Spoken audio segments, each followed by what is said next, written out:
काय आहे ना, या वर्षी डिप्लोमाचे ऍडमिशन चालू झाले आणि दरवर्षीपेक्षा जास्त मुलांनी डिप्लोमाला ऍडमिशन घेतले. आता याच्यामध्ये प्रॉब्लेम काय झाला माहितीये का, जे मुलं ऍक्च्युली हुशार होते ना त्यांना सोप्या ब्रांचेस म्हणजे आयटी, कॉम्प्युटर साऱ्या टेक ब्रांचेस भेटले ते. त्यांना कमी पर्सेंटेज पडले ना त्यांना मेकॅट्रॉनिक्स, सिव्हिल सारखे हार्ड ब्रांचेस भेटले ते.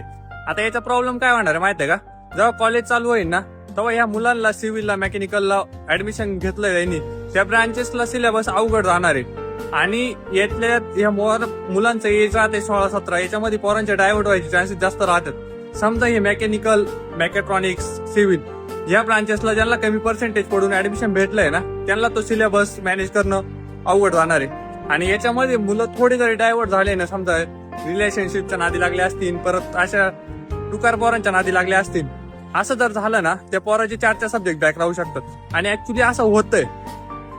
त्यांच्या पॅरेंटनी नक्की लक्ष द्यायला पाहिजे की पोरांनी सिलेबसवर फोकस केला पाहिजे. फक्त पोरगं डायव्हर्ट होता कामा नाही, डायव्हर्ट झालं ते 4-5 सब्जेक्ट बॅक राहिले असं समजा डायरेक्ट. त्याच्यामुळे मला एवढं सांगायचं, ऍडमिशन जर घेतलंय ना तर पॅरेंटनी जास्तीत जास्त पोरांना लक्ष द्या आणि पोरांनी डायव्हर्ट होऊ नका, नाही तर तुमचं डिप्लोमाची वाट लागणार आहे. So best of luck, bye.